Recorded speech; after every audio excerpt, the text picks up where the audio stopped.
Salut à tous et bienvenue dans Radio Finance. Aujourd'hui, un sujet qui intrigue autant qu'il peut impressionner. La bourse. D'ailleurs, petite stat pour commencer, saviez-vous que seulement 2% des Français environ investissent en direct en actions? Ça interpelle, non? Oui, c'est assez bas. Et ça s'explique souvent par une image un peu complexe, voire risquée de la bourse. Beaucoup se demandent si c'est vraiment à leur portée. Exactement. Alors aujourd'hui, on va essayer de démystifier tout ça. Notre mission, comprendre l'essentiel de la bourse simplement, en quelques minutes. On y va? Bon, alors commençons par la base de la base. Une action. Qu'est-ce que c'est concrètement? C'est tout simple en fait. C'est une petite part d'une entreprise. Voilà. Si vous achetez une action Apple, par exemple, vous devenez propriétaire d'une fraction. Bon, vraiment minuscule, hein, on parle de 0,000 et quelques pourcents. Mais vous êtes copropriétaire. C'est ça, une part infime, mais ça donne des droits. Et ces fameuses actions, on les trouve où? Eh bien, sur la bourse, c'est ni plus ni moins qu'un grand marché, un peu comme le Bon Coin, mais pour les parts d'entreprise. On y échange ses actions via des plateformes comme Euronext à Paris ou le NYSE à New York. D'accord. Et on y accède comment, nous, particuliers? Via un intermédiaire, ce qu'on appelle un courtier. Aujourd'hui, c'est surtout des courtiers en ligne. C'est eux qui passent les ordres d'achat ou de vente pour nous. Et le truc qui peut faire un peu peur, c'est que le prix il bouge tout le temps, non? C'est ce qu'on appelle la volatilité. Le prix d'une action, il varie en fonction de l'offre et de la demande. Si plein de gens veulent acheter, hop, le prix monte. Si au contraire, beaucoup veulent vendre, Bah oui, il baisse. Logique. voilà. Et c'est pour ça qu'on insiste souvent sur l'importance d'avoir une vision à long terme. Faut pas paniquer à la moindre baisse. Ok, donc on a nos actions. Comment on gagne de l'argent avec ça? Il y a deux façons principales. La première, c'est les dividendes. Si l'entreprise fait des profits, elle peut décider d'en reverser une partie à ses actionnaires. Apple, par exemple, verse quelques centimes par action chaque trimestre. Mais attention, toutes les entreprises ne le font pas. Et puis, c'est pas vraiment un gain net immédiat, si? J'avais lu une analogie avec une pizza. C'est une super analogie. Si ton action vaut 100 € et qu'elle te verse 1 € de dividende, au moment où tu le reçois, la valeur de l'action baisse mécaniquement à 99 €. Donc, oui, c'est comme si tu prenais une part de ta propre pizza. Elle est plus petite après. D'accord, je vois. Et la deuxième façon de gagner de l'argent? C'est la plus-value. Là, c'est plus intuitif. T'achètes une action, disons 100 €. L'entreprise se développe bien, elle est performante, sa valeur augmente aux yeux des investisseurs. Mhm.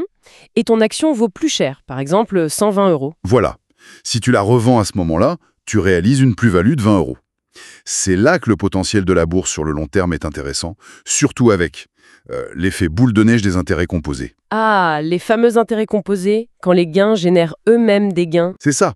Pour donner une idée, si on met 150 € de côté chaque mois, à un rendement moyen de 7% par an, ce qui est historiquement plausible sur le long terme en bourse, mais pas garanti, attention.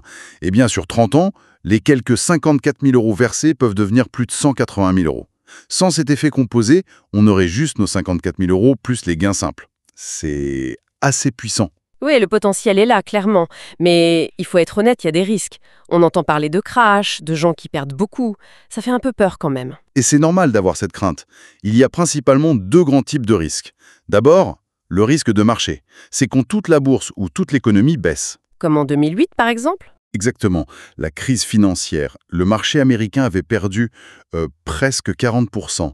Le remède contre ça, c'est surtout le temps. Investir sur le long terme. Historiquement, même après de grosses crises, les marchés finissent par remonter. Ça peut prendre du temps, mais ça remonte. D'accord. Patience donc. Et le deuxième risque? C'est le risque spécifique. Là, c'est lié à une entreprise en particulier. Elle peut faire de mauvais choix, avoir des problèmes, voire faire faillite, même si le reste du marché va bien. Et là, comment on se protège? Par la diversification. C'est vraiment la clé. Le fameux ne pas mettre tous ses œufs dans le même panier. C'est exactement ça. Au lieu de tout miser sur une seule entreprise, on investit dans plusieurs entreprises différentes, dans des secteurs variés, peut-être même dans différents pays. Comme ça, si une action baisse... Les autres peuvent compenser, au moins en partie. Et d'ailleurs, c'est une question intéressante de stratégie, ça. Est-ce qu'il vaut mieux se concentrer sur quelques boîtes qu'on connaît très bien, ou alors diversifier au maximum, par exemple avec des paniers d'actions comme les ETF? C'est un débat. Tiens, on serait curieux de savoir ce que vous en pensez. Dites-le nous en commentaire. Une autre idée qu'on entend souvent, la bourse, c'est pour les riches, pour une élite. C'est encore vrai ça? Ah, alors ça, non.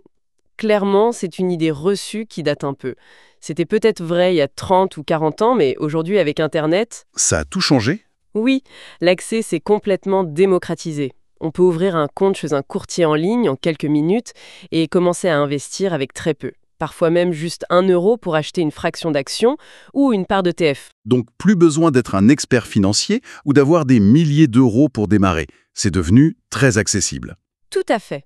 Et il faut aussi penser au risque inverse, non?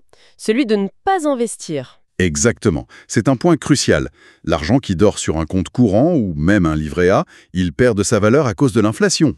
Oui, le rendement réel du livret A, une fois qu'on enlève l'inflation, il est souvent négatif en fait. Donc ne rien faire, c'est aussi prendre un risque, celui de s'appauvrir lentement mais sûrement. Bon, si on essaye de résumer tout ça rapidement, la bourse, c'est ce grand marché où on s'échange des parts d'entreprise, les actions. On peut y gagner de l'argent, soit par les dividendes, soit et surtout sur le long terme, par les plus-values si la valeur des entreprises augmente. Mais il y a des risques liés au marché global ou à une entreprise spécifique. Risque qu'on peut atténuer en investissant sur la durée et en diversifiant bien ses placements. Et le point important, c'est désormais accessible à la plupart des gens, même avec de petits montants. C'est ça. Comprendre ça, c'est déjà un grand pas. Finalement, comprendre la bourse, c'est s'ouvrir une porte.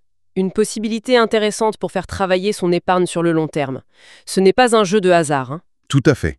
La bourse, c'est pas le casino. Ça demande de la patience, de la discipline, mais historiquement, ça offre un potentiel de croissance significatif pour son argent. Faut juste se lancer, peut-être petit à petit. C'est une perspective à considérer sérieusement pour son avenir financier. Absolument. Et si ces genres de sujets vous intéressent, si vous voulez d'autres éclairages sur la finance expliqués simplement, eh bien abonnez-vous à Esprit Finance pour ne pas manquer nos prochains épisodes de Radio Finance.